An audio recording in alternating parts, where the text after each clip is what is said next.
नमस्कार, मैं डॉक्टर रमेश प्रताप सिंह, बीएचडीसी 133 आधुनिक काव्य की इकाई 3 छायावाद पर आज आपसे बातचीत करेंगे। छायावाद हिंदी साहित्य इतिहास के आधुनिक काल का ये तीसरा काल है। इससे पहले हम लोगों की चर्चा हो चुकी है भारतीय युगीन कविता पर, द्विवेदी युगीन कविता पर। आज छायावाद पर ही संक्षेप में बात करेंगे। छायावाद के समय, उसकी परिस्थितियां, उसके प्रवर्तक कवि, प्रमुख कवि और उसकी विशेषताओं पर संक्षेप में चर्चा करें।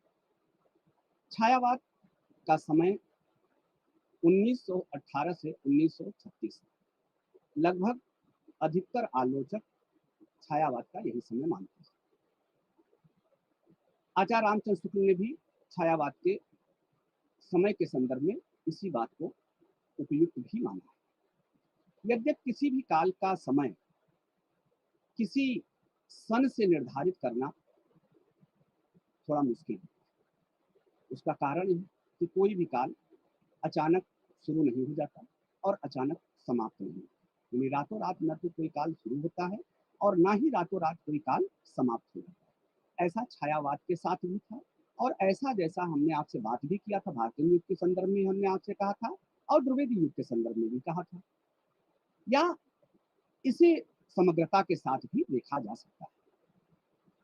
तो द्विवेदी युग की कविता जो राष्ट्रीय सांस्कृतिक धारा की कविता थी, स्वाधीनता आंदोलन की कविता थी, वृत्तात्मकता की कविता थी, उसी कविता की प्रतिक्रिया की, यानी कि किसी काल की प्रतिक्रिया के रूप में या नवीन सामाजिक चिंतन के रूप में दूसरे काल का निर्माण करता है।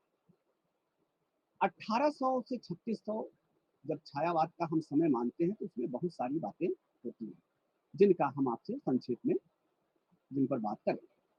यह युग साहित्य की दृष्टि से देखा जाए तो एक नए युग का सूत्रपात कर रहा है, यानी साहित्य के क्षेत्र में एक नया मोड़ लेकर आता है। पुरानी काव्य धारा को छोड़ करके नई पद्धति के निर्माण का यह युग सूचक बनता है। अर्थात द्विवेदी युगीन कविता जो इतिवृत्तात्मक कविता थी उसको छोड़कर व्यक्ति निष्ठता की तरफ, आत्मनिष्ठता की तरफ, प्रकृति की तरफ इसका एक नई पद्धति के निर्माण के सूचक के रूप में सामने आता है। जब छायावाद का प्रारंभ होता है तो आप देखिए छायावाद के प्रारंभ में एक और माखनलाल चतुर्वेदी, राम नरेश त्रिपाठी, बाल कृष्ण शर्मा नवीन जैसे अनेक कवि राष्ट्रीय जागरण की कविताएं लिख रहे थे, जैसा कि द्विवेदी युग में लिखा जा रहा था। और ये लोग जिन कवियों का संदर्भ आप लें जो राष्ट्रीय जागरण की कविताएं लिख रहे थे, ये सब द्विवेदी युग से लिखते चले आ रहे हैं। लेकिन इसी समय दूसरी ओर प्रसाद पंत निराला ने अपनी साहित्य साधना प्रारंभ की। निराला की जूही की कली 16 में आई, 1916 में। पंत का पल्लव 1920 में प्रकाशित हुआ। तो कहने का तात्पर्य है कि चाहे जूही की कली को देख लीजिए, चाहे पल्लव की कविताओं को देख लीजिए, एक नई साहित्यिक धारा का रूप आपको दिखाई देता है। यही नहीं, इसके अतिरिक्त अगर आप आगे चलेंगे तो आपको लगेगा या देखेंगे, पढ़ेंगे कि बच्चन, नरेंद्र शर्मा, अंचल भी प्रणय की लौकिक और मानसिक अनुभूतियों पर साहित्य का सृजन कर रहे थे। यानी कि अगर छायावाद को देखा जाए तो परिमाण की दृष्टि से, समृद्ध की दृष्टि से यह युग काफी प्रभावशाली है, काफी मजबूत है, समृद्ध है। इस युग में एक तरफ कवित्व की दृष्टि अर्थात अनुभूति की तीव्रता, सूक्ष्मता और उत्कर्ष दिखाई देता है, तो दूसरी ओर प्राचीन भारतीय परंपरा के जीवंत तत्वों का समावेश भी इस युग में दिखाई देता है। इस युग के कवियों के कविताओं में जन जीवन की समग्रता आसानी से प्रतिबिंबित होती नजर आती है। यह युग, अब देखिए प्राचीन काल में क्या था, प्राचीन काल में जो प्रगति थी वो पहले विचारों में आती थी और विचारों में आने के उपरांत वो प्रगति जो है विचारों के बाद वो आध्यात्मिक आंदोलनों के रूप में प्रकट हो रही थी।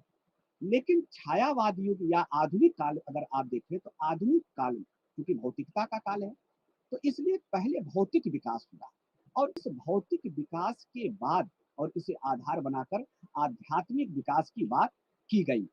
ठीक है, यानी कि अगर देखा जाए आज छायावाद के समय को देखा जाए तो छायावाद में सांस्कृतिक, भौतिक और आध्यात्मिक जो विकास की परंपरा है वो एक जटिल समस्या बनकर उभर आई है। और छायावाद इस सांस्कृतिक परंपरा का या सांस्कृतिक विकास की परंपरा का एक नया उन्मेष लेकर हमारे सामने प्रस्तुत है। इस युग को समझने के लिए छायावाद के जीवन को समझना होगा, यानी छायावाद के संदर्भ परिस्थिति को समझना होगा जिसमें छायावाद का निर्माण हो रहा था। इस युग के मूल में क्या क्या चीजें थी? इस युग के मूल तथ्य में स्वाधीनता, राष्ट्र प्रेम और अहिंसा के साथ साथ प्रेम, सौंदर्य, प्रकृति अपना स्वरूप लेकर कविताओं में प्रकट हो रही थी। देखिए, किसी भी युग के जीवन को समझने के लिए तीन चीजें जरूरी हैं। पहला उसका होता है परिवर्तनशीलता। परिवर्तनशीलता जैसा कि मनुष्य की प्रवृत्ति है। द्विवेदी युग से चली आ रही कविताओं को इस आगे के कवियों ने, यानी कि श्रीधर पाठक ने या और अनेक कवियों ने उस कविता के स्वरूप को स्वीकार करना सही नहीं समझा। उन्होंने स्वच्छंद होकर कविता लिखना प्रारंभ कर दिया, तो परिवर्तनशीलता यहाँ से आपको दिखाई देने लगती है। इसके अलावा जब भी कोई साहित्य या कोई धारा चल रही होती है, कोई विचारधारा चल रही होती है, कोई चिंतन चल रहा होता है, तो निश्चित रूप से उस चिंतन में एक नई लहर भी पैदा होती है, एक नई धारा का भी प्रवेश होता है। जैसा कि द्विवेदी युग में छायावाद का प्रवेश होता है, जैसा कि भारतीय युग में द्विवेदी युग का प्रवेश होता है, या आगे चलकर छायावाद में जैसा कि हलावाद का प्रयोग होता है। तो ये क्रम चलता रहता है। तो यानी एक इसको कहते हैं क्रिया प्रतिक्रिया, यानी चिंतन की जो नई लहर आती है वो क्रिया प्रतिक्रिया के स्वरूप आती है। और तीसरा होता है नवीन परिस्थितियां। किसी भी साहित्य के निर्माण के लिए सबसे जरूरी है वहां उस वक्त की, उस समय की परिस्थितियां। अगर आप देखें छायावादी को देखिए या आधुनिक काल की कविता को देखिए, तो सबसे बड़ा और कटु सत्य था बाहरी सत्य का, अर्थात ब्रिटिश साम्राज्यवादी सत्ता का जो प्रभाव था वो आधुनिक कविता पर पूरी तरह से था। कहीं न कहीं भारतीय युग, द्विवेदी युग के कवियों पर एक बड़ा बोझ बाहरी सत्य का, ब्रिटिश साम्राज्य वाली सत्ता का था। यानी कि कोई भी कविता जब अपने कोई भी कविता का सृजन कर रहा था तो उसको इस बात का भी ध्यान रखना पड़ता था या रखता था, या उसकी मनोवृत्तियां चलती थी कि इस समय भारत पराधीन है। तो कहीं न कहीं इसका भी एक बड़ा हो तो नवीन परिस्थितियां, और इस संदर्भ में काफी चर्चा भी हो चुकी है। लेकिन चूंकि देखिए भारत पर अंग्रेजों का आधिपत्य था, लेकिन धीरे धीरे जो औद्योगिक क्रांति इंग्लैंड में हुई थी, धीरे धीरे उसका प्रभाव भारत पर पड़ने लगा था। अंग्रेजी का प्रभाव भारत पर पड़ने लगा था, अंग्रेजी पढ़ने वालों का प्रभाव भारत पर पड़ने लगा था। भारतवासी भी अंग्रेजी को पढ़ने लगे थे, बड़ी बड़ी किताबें पढ़ने लगे थे, विज्ञान की किताबें पढ़ने लगे थे। इससे विकास के रास्ते भी कहीं न कहीं आगे बढ़ रहे थे। तो दूसरा प्रभाव देखिए, दूसरी स्थिति क्या थी कि चूंकि द्विवेदी युग की का प्रभाव, यानी द्विवेदी युग का प्रभाव अभी गया नहीं था। मैंने कहा ना कि किसी भी युग का प्रभाव जाता नहीं है, या तो बना रहता है या उसमें 2, 4, 6 साल का समय लगता है, द्विवेदी युग के जाने में भी और छायावाद के आने में भी। तो इस युग पर द्विवेदी युग की व्यापक नैतिकता भी व्याप्त थी। जैसा कि पिछले व्याख्यान में मैंने आपको बताया भी था कि द्विवेदी युगीन कविता नैतिकता की कविता, आदर्श की कविता थी, राष्ट्रीयता की कविता थी, भारतीय सांस्कृतिक चेतना की कविता थी। और उस प्रभाव से छायावाद पूरी तरह से मुक्त नहीं हो सकता। इसके अलावा आप देखिए, तो जैसे सपोज करिए कि आप भारतीय युग को ले लीजिए, तो भारतीय युग में कहीं ना कहीं आपको रीतकालीन प्रभाव दिखाई देगा, और भारतीय जी ने उसी रीतकालीन प्रभाव में ही उस युग की जीवन की दुर्दशा को रेखांकित करने का प्रयास किया। द्विवेदी युगीन कवियों ने क्या किया कि राम और कृष्ण को आधार बनाकर देशोद्धार की साधना का काम किया। यानी राम और कृष्ण को आधार बनाकर जो कविताएं लिखी, जो साहित्य लिखे, जो काव्य लिखे, उसमें कहीं न कहीं देश के उद्धार की बात की गई। चाहे भारत भारती देख लीजिए, चाहे साकेत देख लीजिए, चाहे हल्दी घाटी देख लीजिए, ठीक है? चाहे यशोधरा देख, किसी भी रचना को देख लीजिए। तो लेकिन छायावाद में मैंने आपसे बताया कि छायावाद एक नई भावधारा, एक नई लहर, एक नई चिंतन को लेकर के सामने आती है। छायावादी कवियों ने क्या किया? हाँ, अद्वैत, भक्ति, वेदांत, दर्शन, निर्गुण निराकार की प्रणयानुभूति को आधार बनाकर सामाजिक चेतना के को रेखांकित करने का प्रयत्न इस युग के कवियों ने किया। इस युग के कवियों ने द्विवेदी युगीन इतिवृत्तात्मकता का, जो इतिवृत्तात्मक कविता द्विवेदी युग में लिखी जा रही थी, उसका भी उन्होंने विरोध किया और उस युग की स्थूल और सरस पदावली का भी विरोध भी किया, उस पर प्रतिक्रिया भी दी। तो यानी कि अगर देखा जाए, छायावाद के युग को देखा जाए, छायावाद के समय को देखा जाए, उसके जन्म के संदर्भ के को देखा जाए, तो छायावाद युग भारत के अस्मिता के खोज का युग है। इस युग में मैंने आपसे कहा, राष्ट्रीय सांस्कृतिक चेतना की बात हो रही है, आत्मा व्यक्त की बात हो रही है, मुक्त की बात हो रही है, रोमानियत की बात हो रही है, राष्ट्र प्रेम की बात हो रही है। यानी कि कहीं न कहीं छायावाद आधुनिक काल के समस्त कालों में अगर देखा जाए तो सबसे समृद्ध काल है और ये काल भारत की अस्मिता की खोज का युग कहा भी जा सकता है। एक बात और यहाँ है कि चूंकि द्विवेदी युग में भी गांधी जी का प्रभाव था और छायावादी युगीन कविता पर भी गांधी का प्रभाव था। मैंने आपसे कहा कि किसी भी काल का प्रभाव और कोई भी कवि रातों रात अपनी कविता का लेखन समाप्त नहीं कर देता और काल समाप्त नहीं हो जाता। छायावाद युग में भी प्रेमचंद लिख रहे थे, द्विवेदी जी लिख रहे। ऐसा नहीं कि द्विवेदी जी लिखना बंद कर दिया, ऐसा नहीं कि मैथिली शरण गुप्त ने लिखना बंद किया, ऐसा नहीं। तो छायावाद युग में जहाँ एक तरफ छायावादी युग कवि कविता लिख रहे थे, वहीं ये द्विवेदी युगीन कवि भी कविता कर रहे थे। तो इस दृश्य से अगर देखा जाए तो छायावाद युग में राष्ट्रीय सांस्कृतिक काव्यधारा की भी कविता लिखी जा रही थी और कविता व्यक्तिनिष्ठता की भी लिखी जा रही थी। अब अगर छायावाद को अगर कहा जाए कि छायावाद की परिभाषा क्या है, क्या परिभाषा दी जा सकती है? विद्वानों ने अलग अलग तरह की परिभाषाएं दी, लेकिन छायावाद युग या किसी भी युग की परिभाषा देना कठिन कार्य है, परिभाषा में बांधना असंभव सी चीज लगता है। लेकिन संक्षेप में आपको थोड़ा सा हम आपको बता दें छायावाद की परिभाषा के संदर्भ में आप क्या सोचते हैं। छायावाद की परिभाषा को दो दृष्टियों में हम विभक्त कर सकते हैं, व्युत्पत्ति परक और प्रवृत्ति। जब व्युत्पत्ति परक व्याख्या की बात करेंगे तो इसका एक निश्चित इतिहास होता है, इसमें कोई दो राय नहीं, कहाँ से इसकी व्युत्पत्ति कैसे हुई उसका एक इतिहास होता है।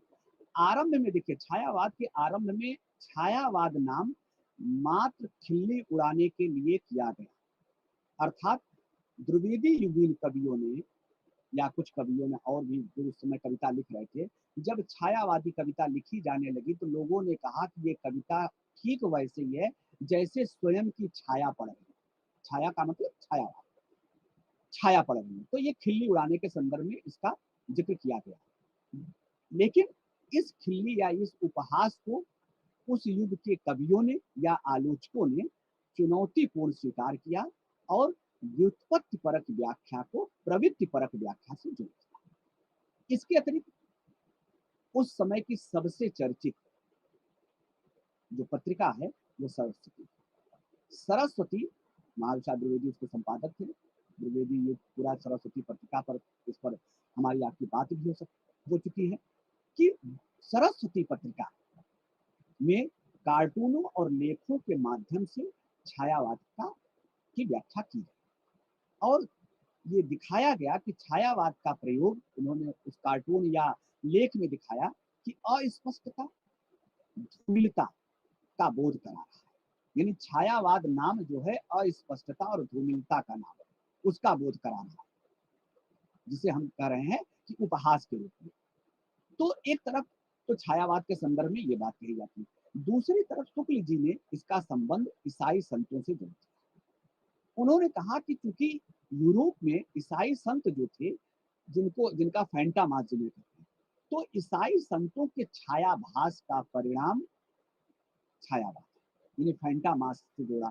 उनका मानना था कि यूरोप से ये फैंटामास या छायाभास पहले बंगाल में आया, रविन्द्रनाथ टैगोर की कविताओं में, गीतांजलि जिसको आप लिखते, तो बंगाल से ये हिंदी में आ गया।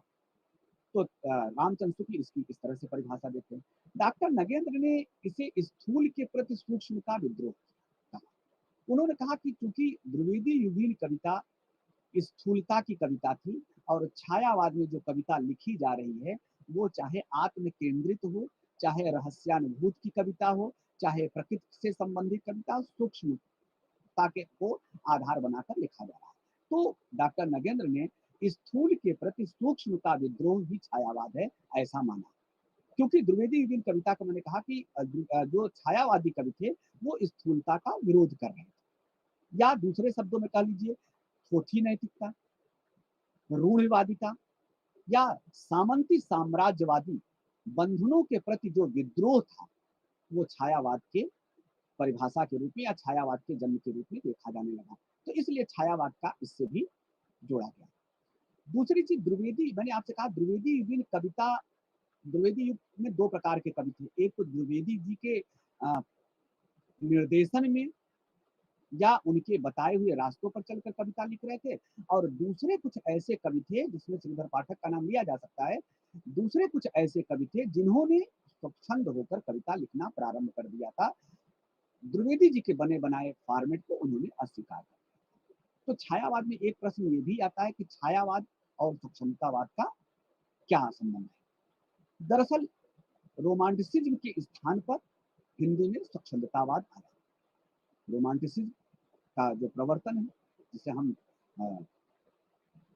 वर्ड्सवर्थ को मानते हैं, ठीक है, रोमांटिसिज्म के स्थान पर स्वच्छंदतावाद शब्द जो है हिंदी में आया। छायावाद की आरंभिक कविताओं पर यह कहा जाता है कि छायावाद की आरंभिक कविताओं में रहस्यात्मक अनुभूति है, यानी रहस्य की चर्चा है, और बहुत दिनों तक छायावादी कविता को रहस्यवादी कविता भी कहा गया या रहस्यवाद से इसको जोड़ा गया। शुक्ल जी ने भी इन कविताओं में सच्चे स्वच्छंदतावाद का रूप दिखाया या स्वरूप स्वीकार किया है। शुक्ल जी ने इन कविताओं को, ये इन कवियों को सच्चे स्वच्छंदतावादी कवि के रूप में भी माना है। उनका ऐसा माना जाता था कि आ, ये कह देना कि रविन्द्रनाथ के प्रभाव से ही स्वच्छंदतावाद आया, ऐसा नहीं है। ये भी नहीं है कि बंगाल से ही स्वच्छंदतावाद आया, ऐसा नहीं है कि स्वच्छंदतावाद पहले था ही नहीं। विद्वानों, कई आलोचकों का ये मानना है कि छायावाद हिंदी की अपनी रोमांटिक कविता या स्वच्छंदतावादी कविता काव्य धारा का एक विकसित रूप है, यानी कि छायावाद कहीं अलग से नहीं आया, हमारे यहाँ चल रही स्वच्छंदतावादी काव्य धारा का ही एक विकसित रूप अगर देखा जाए तो हम उसे मान सकते हैं। अगर हम देखें कि इसके कवियों में कौन कौन है, तो दो इसमें कैटेगरी हम कर सकते हैं, दो भागों में इसको बांट सकते हैं। पहले भाग में अगर हमें बांटना होगा तो हम श्रीधर पाठक, रामदास त्रिपाठी और मुकुटधर पांडे को हम ले सकते हैं, क्योंकि ये तीनों कवि स्वच्छंदतावाद की कविता लिख रहे थे। ये द्विवेदी युग में भी स्वच्छंदतावादी कविता लिख रहे थे। और दूसरे चरण में अगर हम देखें, जहाँ से प्रसाद, पंत, निराला, महादेवी की कविताएं हैं, तो इन्हें हम छायावाद में देख सकते हैं। इनमें छायावाद भी है के गुण भी हैं, इनमें तत्व हैं, इनमें स्वच्छंदतावाद के भी तत्व दिखाई देते हैं, इनमें रहस्यवाद भी दिखाई देता है। तो कहने का मतलब कि छायावाद और स्वच्छंदतावाद एक दूसरे के पूरक के संदर्भ में इसे हम देख सकते हैं। अब एक प्रश्न और सामने आता है, जब छायावाद का चिंतन करें कि छायावाद का प्रवर्तन किसने किया, छायावाद का प्रवर्तक कौन। जब हमसे पूछा जाता है, जब हम लोग पढ़ते पढ़ाते हैं, तो आप पढ़ेंगे तो आप देखेंगे कि छायावाद के चार प्रमुख स्तंभ माने गए, प्रसाद, पंत, निराला और महादेव। लेकिन इसका प्रवर्तक कौन है, किसने इसका प्रवर्तन किया, ये बड़ा विवादास्पद प्रश्न। सुमित्रा नंदन पंत ने एक पुस्तक लिखी, छायावाद पुनर्मूल्यांकन, और इस पर छायावाद पर विस्तार से उन्होंने चर्चा की। छायावाद क्या है, छायावाद की परिभाषा क्या है, छायावाद के प्रवर्तन कवि कौन है, छायावाद में कौन कौन से गुण मिलते हैं, कौन कौन से तत्व, बड़ा विस्तार से इसको कभी आप पढ़िए।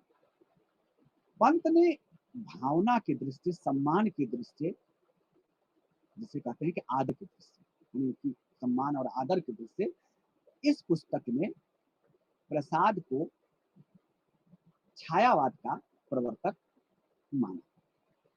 लेकिन आगे जब वो बढ़ते हैं तो दबे जुबान में ही वो इसका विरोध भी करते हैं और उनका मानना है कि प्रसाद की झरना 1919 में प्रकाशित उसका पहला संस्करण है। प्रसाद की झरना की के प्रथम संस्करण की कविताओं में छायावाद के कोई तत्व मौजूद नहीं है। उसमें द्विवेदी जिन कविताओं के तत्व मौजूद हैं, ऐसा पंत जी का मानना है। जबकि उन्होंने अपने बारे में लिखा कि मेरी पल्लव की सभी कविताएं, उनका मानना था जो 1923 में सरस्वती में प्रकाशित हो चुकी थी, या वीणा के गीत संकलन जो 1819 में, ग्रंथ में स्वप्न नामक जो लंबी कविता उनकी इसमें सरस्वती में प्रकाशित हो गई थी। तो उनका यह मानना था कि मेरी जो रचना है, मेरी जो कविताएं हैं, वो सबसे पहले छायावादी तत्व के आधार पर सामने आती है। यानी कि छायावादी तत्व सबसे पहले पंत जी ये मानते हैं कि उनके पल्लों में दिखाई देती है। तो इस हिसाब से पंत जी को छायावाद का प्रवर्तन माना जाए या माना जा सकता है, ऐसा उनका मानना है। ये लिखने की बात। अगर लेकिन अब यहाँ एक प्रश्न और उठता है कि अगर लिखने की दृष्टि ही माना जाए तो निराला की जूही की कली 1916 में प्रकाशित हो चुकी थी। तो अब इस अर्थ में देखा जाए, इस संदर्भ में देखा जाए, तो निराला की जूही की कली को अगर देखा जाए, 1916 को ध्यान में रखा जाए, तो निराला छायावाद के प्रवर्तन कवि हो जाते हैं। तो कहने का तात्पर्य है कि प्रसाद, पंत, निराला तीनों उसी मजबूती के साथ प्रवर्तन के लिए आप किसी का नाम भी ले सकते हैं, ऐसा विद्वानों का भी मानना है। एक तरफ देखिए, एक तरफ सरस्वती में पंत की कविताएं प्रकाशित हो रही थी और दूसरी तरफ मतवाला और समन्वय में निराला की कविताएं प्रकाशित हो रही थी। यानी दोनों कवि की छायावादी तत्वों से निहित कविताएं इन पत्रिकाओं में प्रकाशित हो रही। इसके अतिरिक्त अगर प्रवर्तन की बात आए तो सबसे पहला नाम आता है श्रीधर पाठक। उनकी कविताओं में भी छायावादी काव्य प्रवृत्तियां मिलती हैं और वो तो द्विवेदी युग के कवि थे, बहुत पहले से लिख रहे थे। इसके अलावा अगर रविन्द्रनाथ टैगोर की गीतांजलि को देखा जाए तो गीतांजलि की जो पहली अनुगूंज है वो कहीं न कहीं मुकुटधर पांडे की काव्य में सुनाई देता है। यानी प्रसाद, पंत, निराला, श्रीधर पाठक और मुकुटधर पांडे, ये नाम छायावाद के प्रवर्तन के लिए अपनी जो छायावादी तत्व को आधार बनाकर अपनी मजबूती प्रस्तुत करते हैं। और आलोचक सबको, कुछ आलोचक प्रसाद को मानते हैं, कुछ पंत को मानते हैं, निराला को मानते हैं, कुछ लोगों का मानना है श्रीधर पाठक इसके प्रवर्तक का भी है और मुकुटधर पांडे पर भी लोगों ने प्रत किया थी। तो कहने का तात्पर्य है कि छायावाद का प्रवर्तन किसने किया, ये एक बड़ा विवादास्पद प्रश्न है। इसका निर्णय कर पाना इतना आसान नहीं है और उसका कारण है, उसका कारण यह है, देखिए छायावाद केवल प्रकृति प्रेम नहीं है। छायावाद में न केवल प्रकृति प्रेम है, न केवल रहस्य भावना है। छायावाद एक विशेष सौंदर्य दृष्टि का उन्मेष करता है।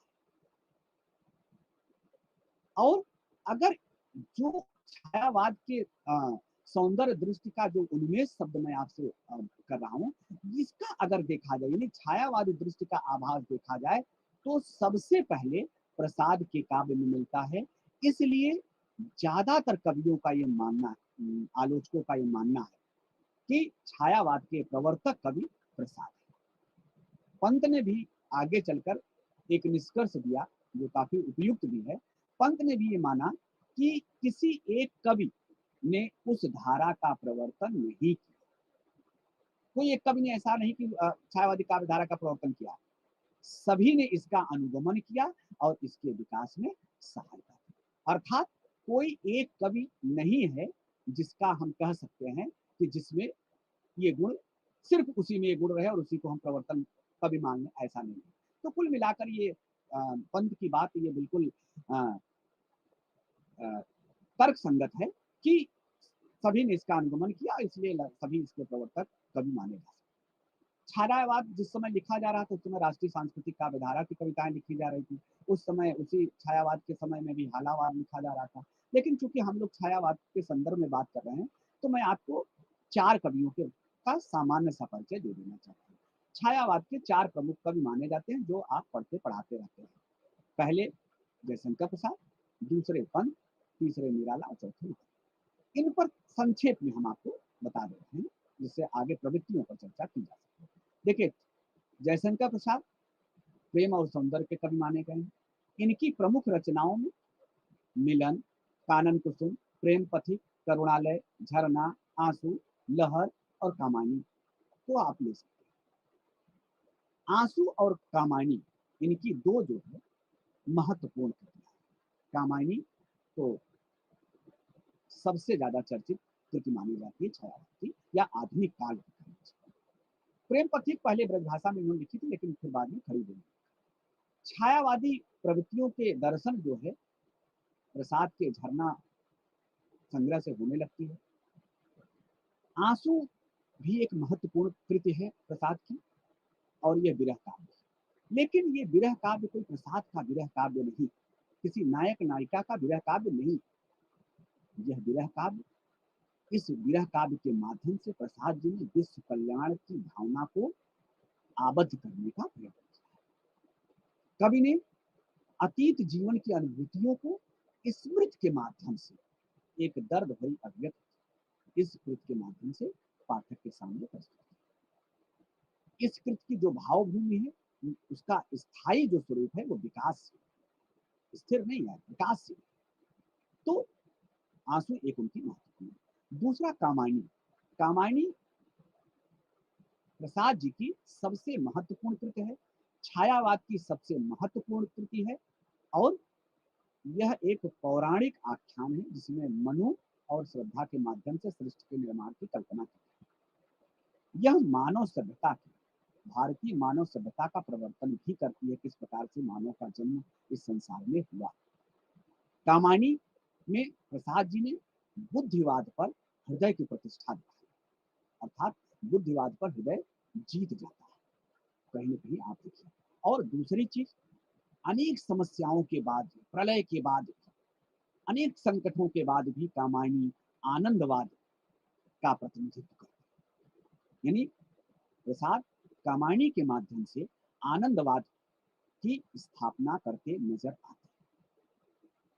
अब अगर आप इसको भारतीय परिप्रेक्ष्य में लें, वर्तमान परिप्रेक्ष्य में, उस समय के वर्तमान परिप्रेक्ष्य में लें, तो तमाम संकटों के बाद आनंद की अनुभूति दिखाना, अर्थात परासत्ता से, पराधीनता से भारत एक दिन आजाद होगा। एक दिन भारत पर आनंदवाद की प्रतिष्ठा होगी। भारत आनंदवाद का प्रतिनिधित्व करता है, ये इसके माध्यम से प्रसाद जी दिखाने का। दूसरे कवि के रूप में अगर देखें तो निराला को ले सकते हैं। निराला विद्रोह की कवि है, जैसा कि आप जानते हैं। निराला की प्रमुख रचनाओं में अगर देखें तो अनामिका, परिमल, तुलसीदास और राम की शक्ति पूजा को ले सकते हैं। निराला का संपूर्ण साहित्य संघर्षों का साहित्य, विरोध और विद्रोह का साहित्य। निराला का व्यक्तित्व और कृतित्व दोनों उसी हिसाब से चलता रहा जैसा कि उनकी कृतियां चलती रही।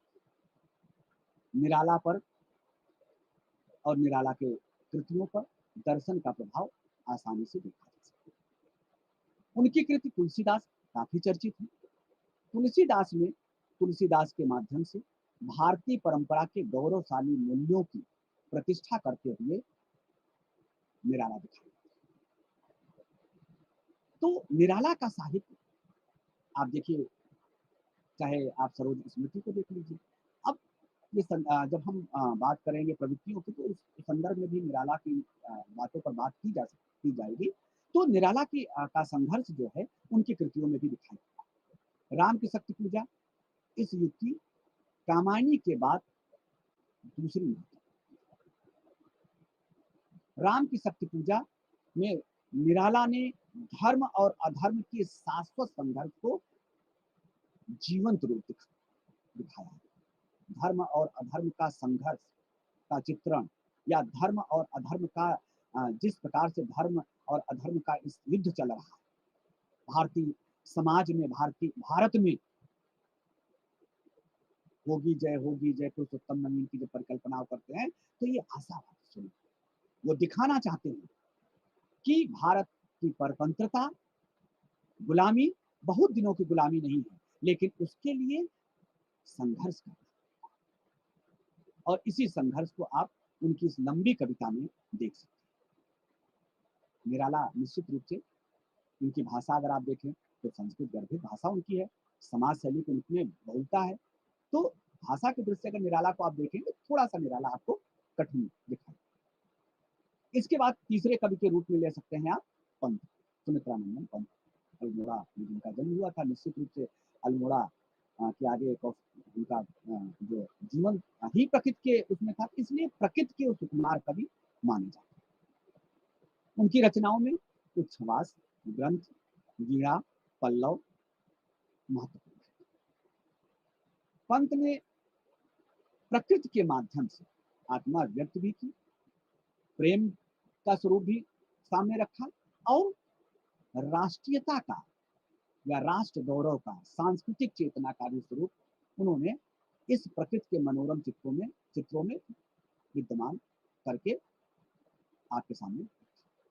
बादल और छाया जैसी कविताओं में विलक्षण कल्पना के दर्शन उनके होते हैं।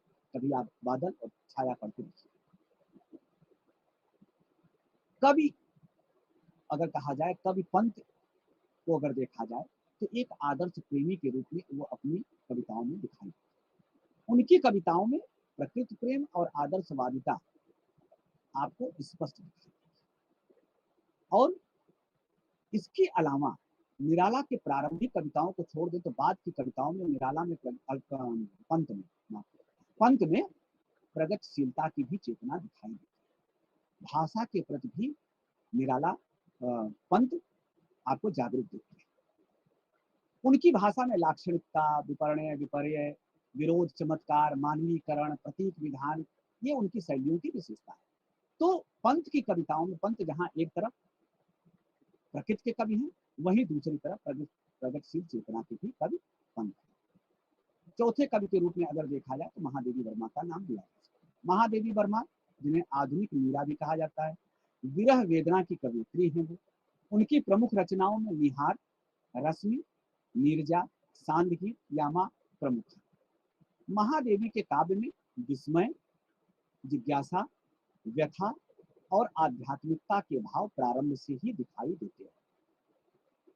महादेवी अज्ञात प्रियतम के प्रति प्रणय निवेदन करते हुए दिखाई देती है। उनकी समस्त रचनाओं में एक अज्ञात प्रियतम दिखाई देता है, जिसे आलोचकों ने, पाठकों ने रहस्यवाद के रूप में लिया है। महादेवी का दुखवाद किसी सीमा तक समाज कल्याण की कल्पना में, भावना में नहीं है। उनका दुखवाद, देखिए मैंने पहले भी कहा था कि छायावादी कवियों का जो आत्म चिंतन है, छायावादी कवियों की जो आत्म व्यंजना है, आत्मा व्यंजना जिसे कहते हैं, उनमें कहीं न कहीं समाज कल्याण की भावना निहित है। ऐसा महादेवी की कविताओं में भी देखने को मिलता है। वे स्वयं साधना की आग में जलकर सामाजिक जीवन को, स्वयं विरह में जलती हैं, स्वयं साधना की आग में जलती हैं, लेकिन भारतीय सामाजिक जीवन को अधिक सुखद और मंगलमय बनाना चाहती हैं। अर्थात अपने विरह के माध्यम से, अपने प्रणय के माध्यम से, अपनी आत्मा व्यक्त के माध्यम से, अपनी व्यक्तिनिष्ठता के माध्यम से वो सामाजिक जीवन में सुख और मंगल की कामना करती हैं और उसे यथार्थ रूप में प्रस्तुत करने का भी प्रयत्न करती हैं। महादेवी पर बौद्ध दर्शन का भी प्रभाव देखा जा सकता है।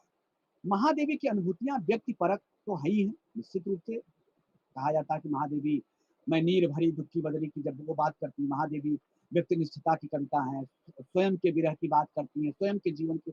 लेकिन आलोचकों का यह मानना है कि महादेवी की अनुभूति को व्यक्ति परक देखना एकांगी दृष्टिकोण का परिचय है। महादेवी बेस अगर विविधता में अगर महादेवी को देखें, चिंतन में देखें और संपूर्ण चिंतन करें तो महादेवी लोक कल्याण की भावना से निहित उनकी कविताएं हैं या उनके विचार देखे जा सकते हैं। ठीक, अब संक्षेप में प्रवृत्तियों पर भी चर्चा करनी चाहिए कि छायावाद की प्रमुख प्रवृत्तियां कौन कौन सी।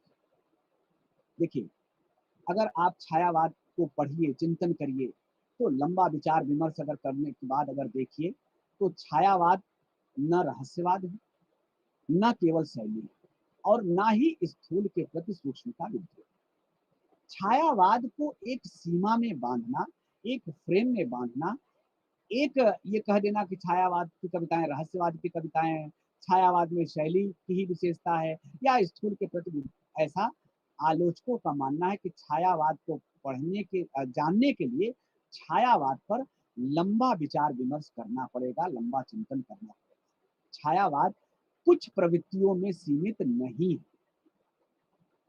छायावाद की जितनी भी परिभाषा दी जाए उनमें कुछ अधिक ही निकलता है। अब समस्या ये है, आलोचकों का ये मानना था कि जितनी भी परिभाषा दी जाए उसमें कुछ अधिक निकलता है, यानी अगर छायावाद को रहस्यवाद कहते हैं तो कुछ अधिक ही निकल जाता है, केवल शैली कहते हैं तो भी उसमें कुछ अधिक निकल जाता है, स्थूल के प्रति सूक्ष्म का विद्रोह भी अगर छायावाद को कहते हैं तो इससे कुछ अधिक निकल जाता है। आलोचकों ने कहा कि इस कुछ को परिभाषित किया जाए, इसका प्रयास किया जाए, ये कुछ क्या है, जो ज्यादा निकल जाता है ये क्या है। इस पर चिंतन करते हुए पंडित नंद दुलारे बाजपेयी ने छायावाद को अव्यक्त की लाक्षणिक प्रणाली मात्र नहीं मानते। उन्होंने कहा छायावाद अव्यक्त की लाक्षणिक प्रणाली मात्र नहीं है, जैसा कि शुक्ल जी मानते हैं। शुक्ल जी यही कहते हैं कि अव्यक्त की लाक्षणिक प्रणाली शुक्ल जी मानते हैं, लेकिन नंद दुलारे बाजपेयी जी छायावाद को अव्यक्त की लाक्षणिक प्रणाली मानने से इनकार करते हैं। वो कहते हैं कि नूतन सांस्कृतिक भावना, नूतन सांस्कृतिक भावना का जो तत्व है, जो स्वरूप है, वो छायावाद में, अर्थात छायावाद नूतन सांस्कृतिक भावना का परिचय देता है या परिचय। डॉक्टर देवराज ने छायावाद पर जब अपनी पुस्तक लिखी तो उन्होंने लिखा कि आधुनिक मनोवृत्ति का प्रतीक छायावाद।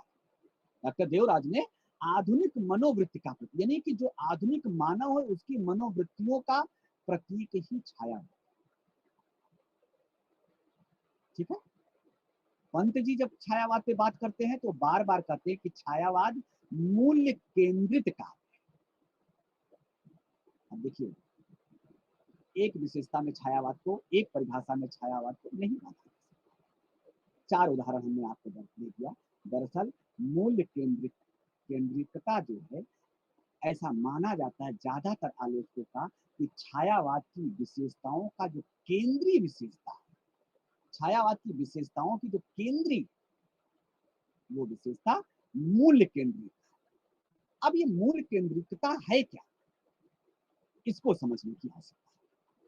तो पहली विशेषता के रूप में भी अगर आप चाहें तो मूल्य केंद्रितता को ले सकते हैं। मुकुटधर पांडे ने एक लेख लिखा और उन्होंने उस लेख में छायावाद पर लिखते हुए लिखा कि छायावाद के कवियों को लेकर कि कवि स्वातंत्र्य में छायावाद का केंद्रीय मूल्य स्वातंत्र्य ही, यानी स्वतंत्रता ही छायावाद का केंद्रीय मूल्य।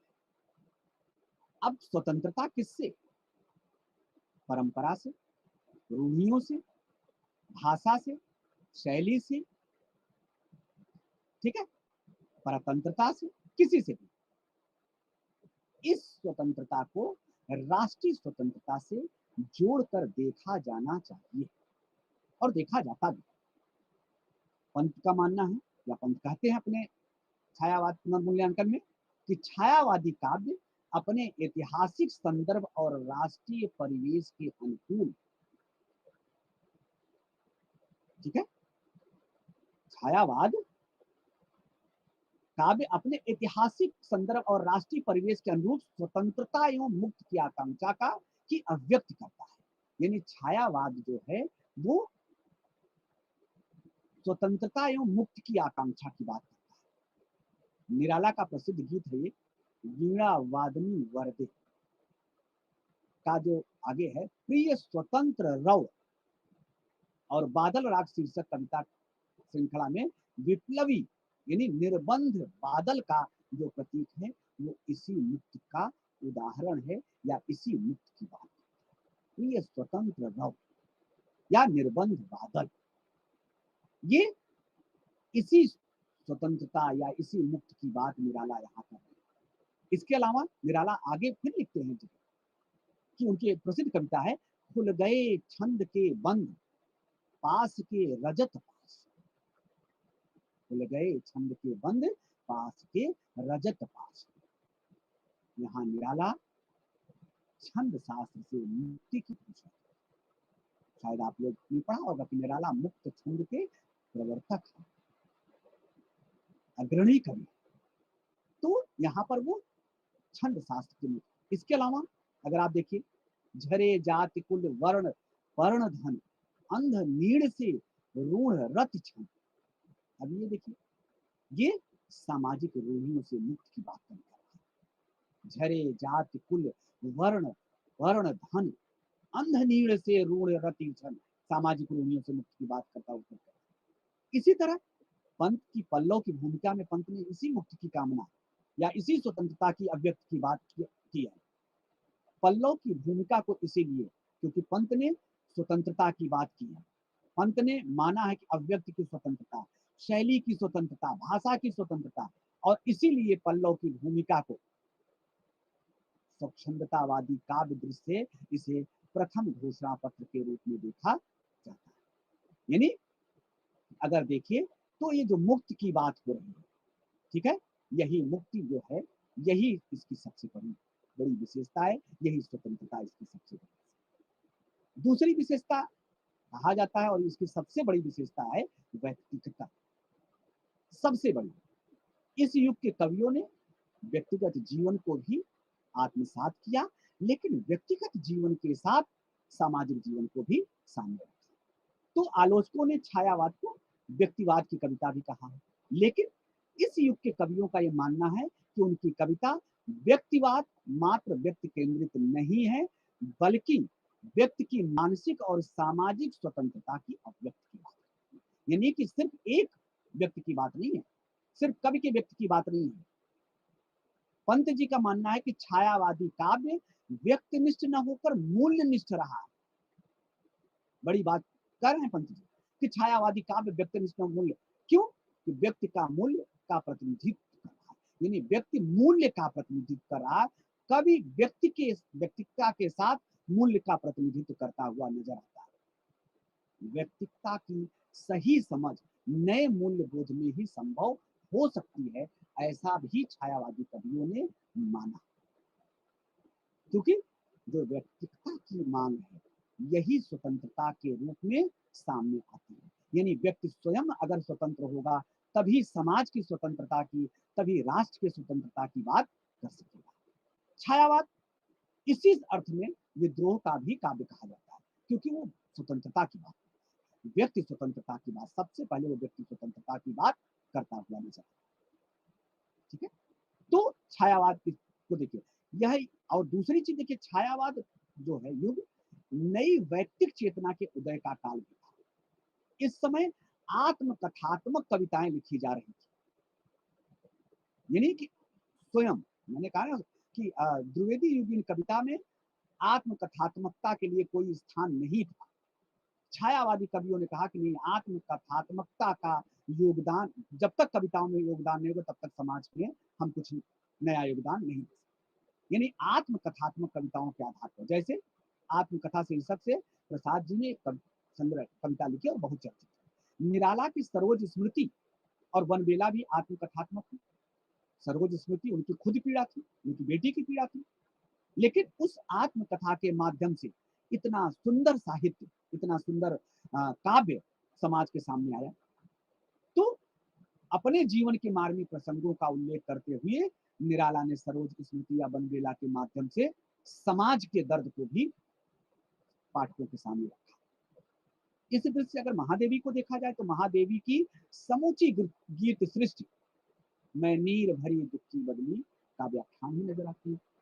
पूरा का पूरा अगर साहित्य अगर महादेवी का देख लिया जाए तो आत्म केंद्रित है या व्यक्तित्व का स्वरूप भरा पड़ा।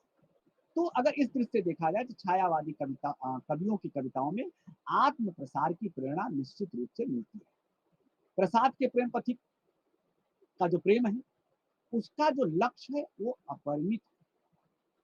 प्रसाद लिखते हैं कि इस पथ का उद्देश्य नहीं है श्रांत भवन में टिक रहना, किंतु पहुंचना उसके आगे जिसके आगे राह। अपरिमित लक्ष्य। कामायनी में भी कहते हैं, वन गुहा कुंज मरु अंचल में हूँ खोज रहा अपना विकास। अब यहाँ अगर आप देखिए तो आत्म प्रसार की कामना ही प्रसाद कर रहे हैं। तो अगर इस तरह से देखा जाए तो छायावादी काव्य व्यक्ति स्वातंत्र्य के मूल्य पर केंद्रित एक नई व्यक्तित्वता के उदय की सूचना देता है। ठीक। इसके अलावा तीसरी विशेषता के रूप में, अगली विशेषता के रूप में आत्मा व्यक्ति को ले सकते हैं, अनुभूति की प्रतिष्ठा। छायावाद में अनुभूति के महत्व की प्रतिष्ठा है। छायावाद के कवियों ने अनुभूति पक्ष को विशेष स्थान दिया कविताओं में। प्रसाद जी ने कविता की परिभाषा ही आत्मा की संकल्पनात्मक अनुभूति कहा है। आत्मा की संकल्पनात्मक अनुभूति कविता ये प्रसाद जी कहते हैं। पंत भी जब लिखते हैं, वियोगी होगा पहला कभी आ से उपजा होगा गान, तो उसमें आत्मा व्यक्ति ही है। महादेवी गीत के संदर्भ में कहती हैं कि व्यक्तिगत सीमा में तीव्र सुख दुखात्मक अनुभूति के शब्द रूप की गीत है। अर्थात अनुभूति या आत्मा व्यक्ति के महत्व को वो स्वयं रेखांकित करती है।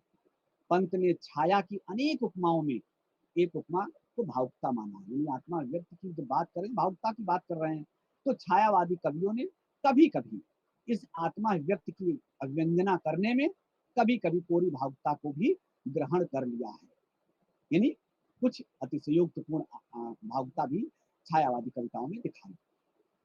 एक गुण इसमें कल्पनाशीलता का भी है कि व्यक्तित्वता का एक पहलू जो है अनुभूत प्रवणता है, उसका दूसरा जो स्वरूप है वो है कल्पनाशीलता। यानी बिना कल्पना के आत्मा व्यक्ति हो ही नहीं सकती, बिना कल्पना के कविता का सृजन हो ही नहीं सकता।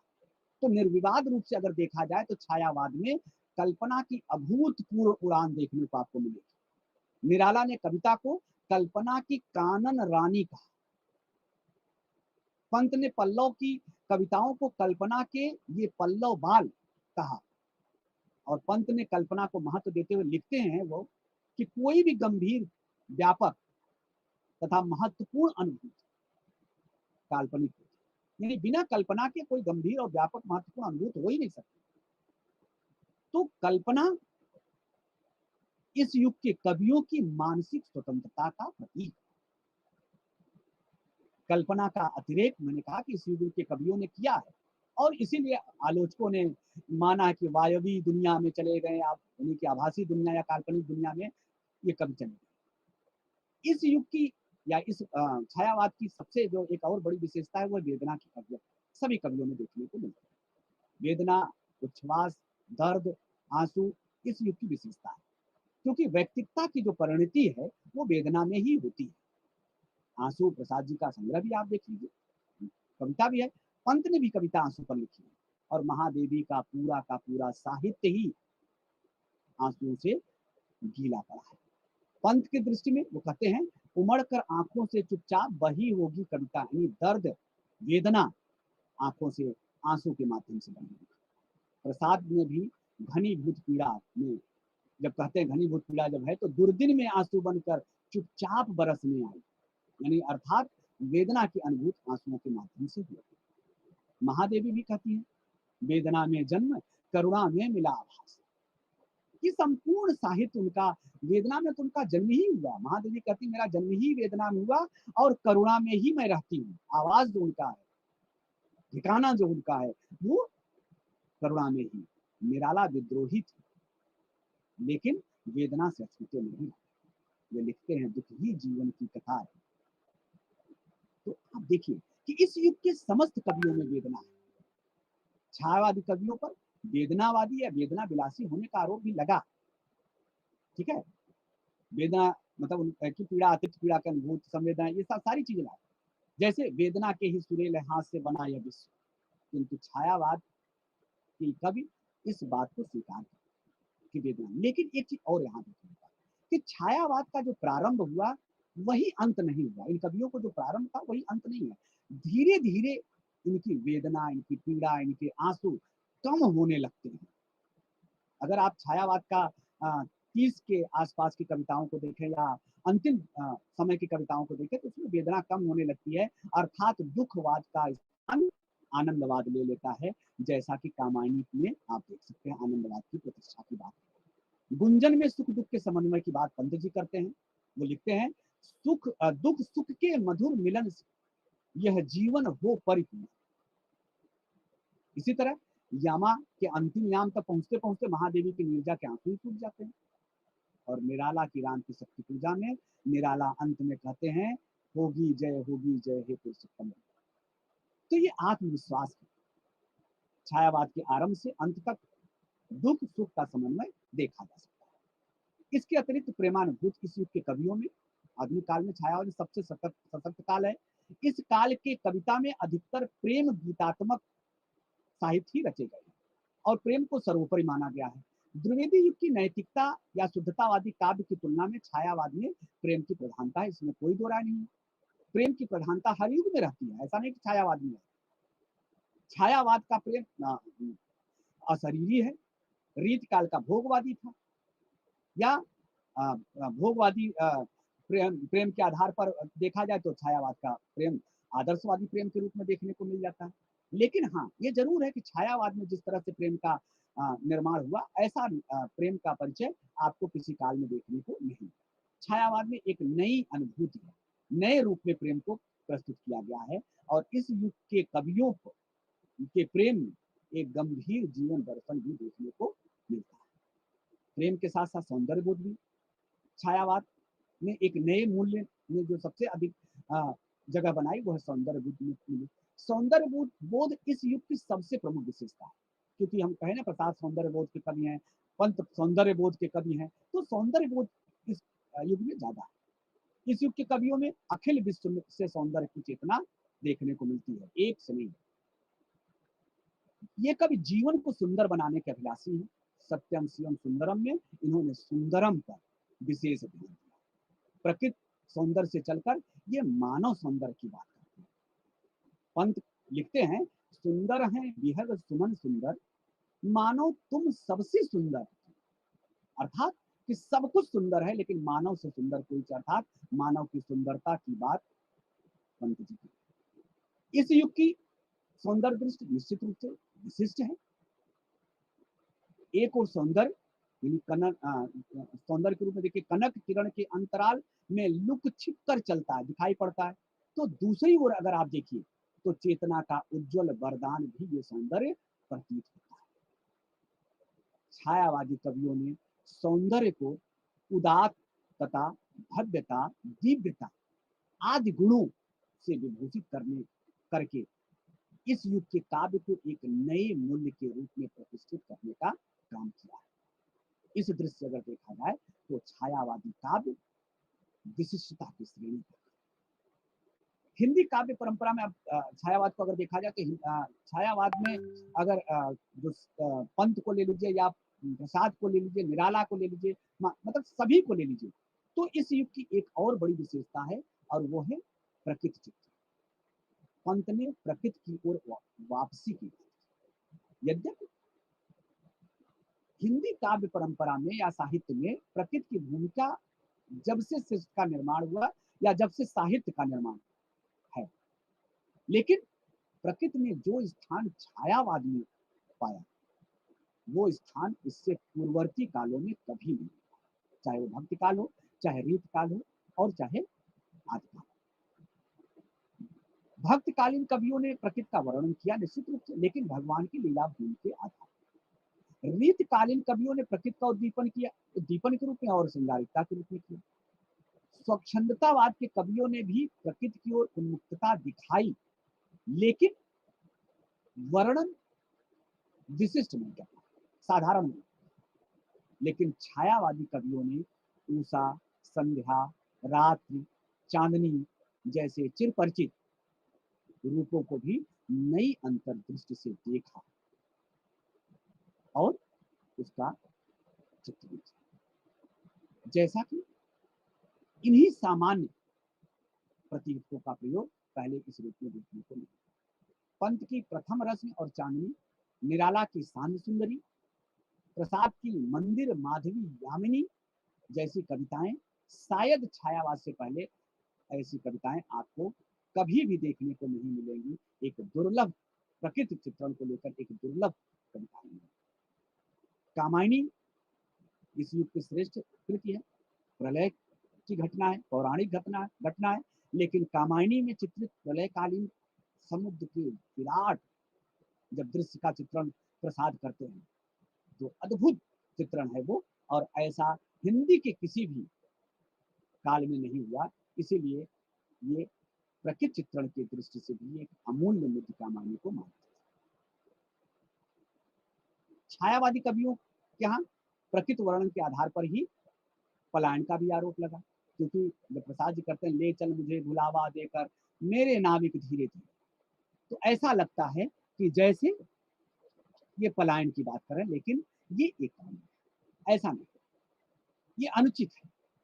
इनका प्रकृति प्रेम के मूल में, छायावादी कवियों के प्रकृति प्रेम के मूल में सामाजिक रूढ़ियों से मुक्ति और नैसर्गिक जीवन की आकांक्षा अधिक दिखती है। जब प्रसाद की इस पंक्ति को पढ़िए, इस संदर्भ को बार बार कोड किया जाता है कि प्रसाद जी या इस युग के कवि धीरे धीरे पलायन की बात, ले चल मुझे बुलावा देकर मेरे नाविक धीरे धीरे, जब ये बात कर रहे हैं तो ऐसा लग रहा है जैसे वो पलायन की बात कर रहे हैं, लेकिन नहीं। जब आप इनको ध्यान से देखें, चिंतन करें, तो ये जीवन के व्यापारों के बीच समरस गुण को पाने की आकांक्षा इसमें दिखेगी, इसमें प्रसाद जी की बेचैनी दिखेगी। वो जीवन और व्यापार के बीच समरस की बात कर रहे हैं। तो इसलिए छायावादी कवियों में अगर देखा जाए तो प्रकृति सौंदर्य है। इसके अलावा राष्ट्रीय चेतना, लोक मंगल की भावना या मानव करुणा की बात भी है। राष्ट्रीय चेतना, यद्यपि ये कहा जाता है कि राष्ट्रीय चेतना की भावना द्विवेदी युग कवियों में ज्यादा थी, छायावादी युगीन कवियों में कम है, लेकिन पूरी तरह से ठीक नहीं, क्योंकि प्रसाद जी के हिमालय के आंगन में उसे प्रथम किरण का देव उपहार और हिमाद्र तुंग सिंध से प्रबुद्ध शुद्ध भारती जैसे गीत उन्होंने लिखा। निराला ने भी भारत जय विजय करे और महाराज शिवाजी के नाम पत्र जैसी रचनाएं इसका प्रमाण है कि राष्ट्रीयता की कमी भी इस युग में नहीं। छायावादी कवियों की राष्ट्रीय चेतना सिर्फ गीतों तक ही नहीं, बल्कि सूक्ष्म सांकेतिक प्रवृत्तियों के आधार पर अन्य कविताओं में भी देखा जा सकता है। जैसे निराला का तुलसीदास देख लीजिए, तुलसीदास में देश को पराधीनता से मुक्ति की संकल्पना, इसी तरह राम की शक्ति पूजा में नैतिक शक्ति की साधना का संकेत देखने को मिलता है। छायावाद में लोक मंगल भी है और मानव करुणा की भी बात देखने को मिलती है।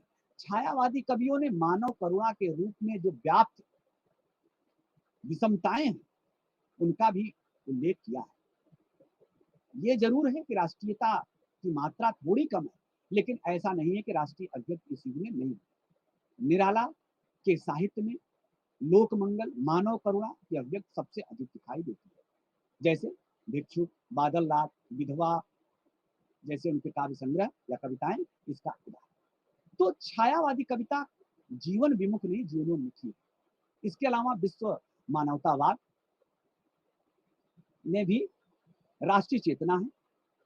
विश्व मानवतावाद भी अगर देखें तो इस युग में है, ठीक है। रविन्द्रनाथ ठाकुर के विश्व मानवतावाद से भी ये प्रेरित है।